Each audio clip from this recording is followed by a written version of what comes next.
আসসালামু আলাইকুম। আজকের এই বিশেষ আলোচনায় আমরা একটা দারুণ গল্প শুনব।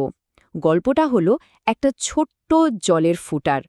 আর ওর যাত্রার সাথে সাথে আমরা ঘুরে আসব একটা গাছের ভেতর থেকে আর জেনে নেব গাছেরা ঠিক কিভাবে কাজ করে। চলুন তাহলে এই জলের ফুটার চোখ দিয়েই দেখে নেওয়া যাক একটা গাছের মূল থেকে পাতা পর্যন্ত পুরো ভ্রমণটা। দেখুন, যে কোনো গাছের বেঁচে থাকার মূল সূত্রটা কিন্তু একদম সহজ। মানে মাত্র ৩টা ধাপে পুরো ব্যাপারটা ঘটে। প্রথমত, মূল মাটি থেকে জল আর দরকারি পুষ্টি শুষে নেয়। দ্বিতীয়ত, কাণ্ড সেই জলকে একটা পাইপলাইনের মতো করে গাছের ওপরের দিকে মানে পাতার কাছে পৌঁছে দেয়। আর সবশেষে পাতা সেই জল আর সূর্যের আলো ব্যবহার করে নিজের খাবার নিজেই তৈরি করে। ব্যাস, শোষণ, পরিবহন আর খাদ্য তৈরি, এই ৩টা কাজই হলো একটা গাছের জীবনের মূল ভিত্তি। একটা গাছ কিন্তু একা একা সব কাজ করে না, তার একটা চমৎকার দল আছে। এই দলের প্রধান সদস্য হল ৩ জন: মূল, কাণ্ড আর পাতা।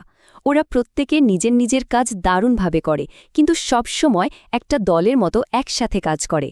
আর এভাবেই একটা গাছকে বাঁচিয়ে রাখে আর তাকে বেড়ে উঠতে সাহায্য করে। চলুন এবার দলের সদস্যদের সাথে পরিচয় হয়ে নিই। প্রথমে আসি মূলের কথায়। মূল হলো গাছের অ্যাঙ্কার বা নোঙরের মতো, যেটা গাছকে মাটির সাথে শক্ত করে ধরে রাখে আর দরকারি জল ও খনিজ লবণ টেনে নেয়। এরপর আছে কাণ্ড। কাণ্ড হলো গাছের সাপোর্টার আর ডেলিভারি সিস্টেম। এটা একদিকে যেমন গাছকে সোজা হয়ে দাঁড়াতে সাহায্য করে, তেমনি জল আর খাবার ঠিকঠাক জায়গায় পৌঁছেও দেয়। আর সবশেষে হলো পাতা, যা আসলে গাছের রান্নাঘর। এখানেই সূর্যের আলো ব্যবহার করে পুরো গাছের জন্য খাবার তৈরি হয়। তো আমাদের জলের ফোটার যাত্রাটা শুরু হচ্ছে মাটি থেকে। ওর প্রথম দেখা হবে গাছের মূলের সাথে। এই মূল কিন্তু শুধু গাছকে মাটিতে আটকে রাখে না, এটাই হলো সেই প্রধান গেট বা প্রবেশদ্বার, যেখান দিয়ে আমাদের জলের ফোঁটাটা গাছের বিশাল শরীরে ঢুকবে। একটা মূলের একদম ডগা থেকে যদি আমরা একটু ওপরের দিকে উঠতে থাকি, তাহলে পরপর 4টা দারুণ এলাকা দেখতে পাবো। একদম আগায় থাকে মূলত্র বা রুট ক্যাপ, যেটা একটা হেলমেটের মতো নরম ডগাটাকে মাটির খোসা থেকে বাঁচায়। ঠিক তার ওপরেই আছে ভাজক কলার অঞ্চল। এটাকে বলা যায় নতুন কোষ তৈরির কারখানা। এর পরের এলাকাটা হলো দীর্ঘায়ন অঞ্চল, যেখানে নতুন কোষগুলো লম্বা হয়ে মূলটাকে মাটির আরও গভীরে যেতে সাহায্য করে। আর সবার ওপরে থাকে পরিপক্ক অঞ্চল, যেখান থেকেই আমাদের জলের ফোটার আসল যাত্রাটা শুরু হবে। তাহলে আসল কথাটা কি দাঁড়ালো? জল শোষণের মূল কাজটা কিন্তু মূলের একদম ডোগায় হয় না, এটা হয় ওই পরিপক্ক অঞ্চলে থাকা হাজার হাজার সুতার মতো সূক্ষ্ম মূল রোমের মাধ্যমে। এই মূল রোমগুলোই হলো সেই জায়গা যেখান দিয়ে আমাদের জলের ফোঁটা শেষমেশ গাছের ভেতরে ঢোকার টিকিটটা পায়। গাছের ভেতরে ঢোকার পর জলের ফোঁটার যাত্রাটা আরও রোমাঞ্চকর হয়ে ওঠে। প্রথমে ও এপিডার্মিস বা বাইরের ত্বক ভেদ করে। তারপর কর্টেক্স নামের একটা বেশ চওড়া এলাকা দিয়ে যাওয়ার সময় দেখে সেখানে ভবিষ্যতের জন্য খাবার জমা করা আছে। এরপর ও পৌঁছায় এন্ডোডার্মিস নামের একটা বিশেষ স্তরে, যেটা একটা সিকিউরিটি চেকপয়েন্টের মতো কাজ করে। আর এই চেকপয়েন্টটা পার হলেই ও পৌঁছে যায় ভ্যাসকুলার টিস্যুতে, মানে গাছের ভেতরের আসল হাইওয়েতে। এখন প্রশ্ন হল, এন্ডোডার্মিসের এই চেকপয়েন্টটা কাজ করে কিভাবে? এর আসল রহস্য হল ক্যাসপেরিয়ান স্ট্রিপ। ভাবুন তো, এটা একটা জলরোধী ফিতার মতো, যেটা কোষগুলোর চারপাশ দিয়ে এমনভাবে লাগানো থাকে যে জল আর পাশ দিয়ে গলে যেতে পারে না। জলকে বাধ্য হয়ে কোষের ভেতর দিয়ে যেতে হয়। এর ফলে গাছ ঠিক করে নিতে পারে কোন জিনিস ভেতরে যাবে আর কোনটা যাবে না। দারুণ একটা ব্যবস্থা, তাই না? তবে সব গাছের মূলের ভেতরের গঠন কিন্তু একরকম হয় না। যেমন ধরুন, আম বা সরিষার মতো দ্বিবীজপত্রী গাছের মূলে জাইলেম কলাটা ঠিক কেন্দ্রে একটা তারার মতো আকার তৈরি করে। অন্যদিকে ধান বা ভুট্টার মতো একবীজপত্রী গাছের মূলে জাইলেমগুলো একটা আংটি বা রিংয়ের মতো করে সাজানো থাকে। এই তারা বনাম রিং পার্থক্যটা মনে রাখলে কিন্তু খুব সহজেই এদের চেনা যায়। মূলের কাজ শেষ। আমাদের জলের ফোঁটা এখন জাইলেম নামের পাইপলাইনে ঢুকে পড়েছে আর ওপরের দিকে উঠতে শুরু করেছে। ওর পরের ঠিকানা হলো কাণ্ড, যেটা গাছটার প্রধান হাইওয়ে এবং গাছটাকে সোজা হয়ে দাঁড়াতে সাহায্য করে। কাণ্ডের ভেতরে এই জল পরিবহনের পাইপ জাইলেম আর খাবার পরিবহনের পাইপ ফ্লোয়েম একসাথে একটা গোছা বা বান্ডল তৈরি করে থাকে। সূর্যমুখী গাছের মতো দ্বিবীজপত্রী উদ্ভিদে এই বান্ডলগুলোকে বোঝানোর জন্য কয়েকটা বিশেষ শব্দ ব্যবহার করা হয়, যেমন সংযুক্ত মানে জাইলেম ফ্লোয়েম একসাথে আছে, পার্শ্বীয় মানে ফ্লোয়েম বাইরের দিকে আর জাইলেম ভেতরের দিকে, আর সবচেয়ে জরুরি হলো মুক্ত, যার মানে হলো এদের মাঝখানে ক্যাম্বিয়াম নামের একটা বিশেষ স্তর আছে যেটা গাছকে প্রতি বছর আরও মোটা হতে সাহায্য করে। মজার ব্যাপার হলো মূলের মতো কাণ্ডের গঠনেও দ্বিবীজপত্রী আর একবীজপত্রীর মধ্যে একটা পরিষ্কার পার্থক্য আছে। দ্বিবীজপত্রী গাছের কাণ্ডে ভাস্কিউলার বন্ডেলগুলো খুব সুন্দর করে একটা রিং বা বলয়ের আকারে সাজানো থাকে, কিন্তু একবীজপত্রী গাছের কাণ্ডে এগুলো কোনো নিয়ম না মেনে ছড়ানো ছিটানো অবস্থায় থাকে, অনেকটা জামার ওপর বুটি প্রিন্টের মতো। এই রিং বনাম ছড়ানো পার্থক্যটা কাণ্ড চেনার একটা চমৎকার উপায়।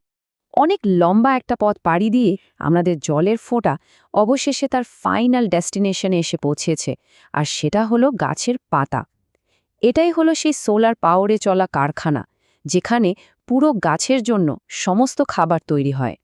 পাতার ভেতরে মূলত দুটো প্রধান অংশ আছে। উপরের দিকে থাকে প্যালিসেড মেসোফিল, যেখানে কোষগুলো একদম লম্বা আর ঠাসাঠাসি করে সাজানো। এখানেই সবচেয়ে বেশি ক্লোরোপ্লাস্ট থাকে আর খাবার তৈরির মূল কাজটা হয়। এর ঠিক নিচেই থাকে স্পঞ্জি মেসোফিল। এখানকার কোষগুলো বেশ আলগাভাবে সাজানো, যার ফলে কার্বন ডাইঅক্সাইড আর অক্সিজেনের মতো গ্যাস চলাচলের জন্য অনেক ফাঁকা জায়গা থাকে। সহজ কথায় বললে, একটা হলো খাবার তৈরির জায়গা আর অন্যটা হলো বাতাস চলাচলের জায়গা। এই কারখানায় কাঁচামাল মানে কার্বন ডাইঅক্সাইড ঢোকার জন্য ছোট ছোট দরজা আছে, যেগুলোকে বলে পত্ররন্ধ্র বা স্টোমাটা। এই দরজাগুলো সাধারণত দিনের বেলায় খোলা থাকে আর রাতে বন্ধ হয়ে যায়। আর দরজাগুলো খোলা বা বন্ধ করার কাজটা করে দুটো বিশেষ কোষ, যাদের নাম রক্ষী কোষ। আচ্ছা, এখানে একটা প্রশ্ন মাথায় আসছে। কেউ কি বলতে পারবে মরুভূমির গাছেরা তাদের পাতাকে কাঁটায় কেন বদলে ফেলে? এর উত্তরটা কিন্তু এই জল বেরিয়ে যাওয়ার সাথেই জড়িত। এতক্ষণ তো আমরা জলের ফোটার পুরো যাত্রাটা দেখলাম, কিন্তু একটা বড় প্রশ্ন তো থেকেই যাচ্ছে। মাটি থেকে এত উঁচুতে, পৃথিবীর টানের বিপরীতে এই জলের ফোঁটাটা উপরে উঠল কিভাবে? এর পেছনে কোন শক্তিটা কাজ করছে? আসলেই তো ব্যাপারটা কি, গাছে তো কোনো পাম্প বা মোটর লাগানো নেই, তাহলে কোনো রকম সাহায্য ছাড়াই জলটা এত ওপরে উঠছে কিভাবে? বেশ রহস্যময় লাগছে, তাই না? চলুন পরের স্লাইডেই এই রহস্যের সমাধান করা যাক। উত্তরটা হল প্রস্বেদন টান বা ট্রান্সপিরেশন পোল। এটাই হলো সেই অদৃশ্য কিন্তু অসম্ভব শক্তিশালী ইঞ্জিন যেটা পুরো প্রক্রিয়াটাকে চালায়। নামটা হয়তো একটু কঠিন শোনাচ্ছে, কিন্তু ব্যাপারটা একদমই সহজ। এই স্লাইডটা দেখলে ব্যাপারটা পরিষ্কার হয়ে যাবে। দেখুন, যখন পাতা থেকে জল বাষ্প হয়ে উড়ে যায়, তখন জাইলেম পাইপলাইনের ভেতরে একটা শূন্যস্থান তৈরি হয়, মানে একটা টান তৈরি হয়। এই টানটা নিচের জলের অণুগুলোকে ওপরের দিকে টেনে তোলে। ঠিক যেমন আমরা স্ট্র দিয়ে যখন জুস খাই, তখন একটা টান দিই আর জুসটা ওপরে উঠে আসে। পাতা থেকে জল উড়ে যাওয়াটাই হলো সেই টান, যা মূল থেকে জলকে একবারে গাছের চূড়া পর্যন্ত নিয়ে আসে। তাহলে পুরো আলোচনা থেকে দ্বিবীজপত্রী আর একবীজপত্রী গাছের মধ্যে মূল পার্থক্যগুলো একবারে দেখে নেওয়া যাক। মূলে আমরা দেখেছি তারা বনাম রিংয়ের পার্থক্য, কাণ্ডে দেখেছি রিং বনাম ছড়ানো পার্থক্য, আর পাতার শিরাবিন্যাসে দেখা যায় জালের মতো ছড়ানো বনাম সমান্তরাল শিরা। পরীক্ষার প্রস্তুতির জন্য এই স্লাইডটা কিন্তু খুবই কাজের। সবশেষে যদি এই পুরো আলোচনা থেকে একটা মাত্র বাক্য মনে রাখতে হয়, তাহলে সেটা হলো এই কথাটা: মূলের কাজ হলো শোষণ করা, কাণ্ডের কাজ হলো পরিবহন করা, আর পাতার কাজ হলো খাবার তৈরি করা। আর এই পুরো সিস্টেমটা চলে পাতা থেকে জল বেরিয়ে যাওয়ার ফলে তৈরি হওয়া এক অদৃশ্য টানের শক্তিতে। এই একটা লাইনে কিন্তু গাছের পুরো কার্যপদ্ধতি মনে রাখতে সাহায্য করবে।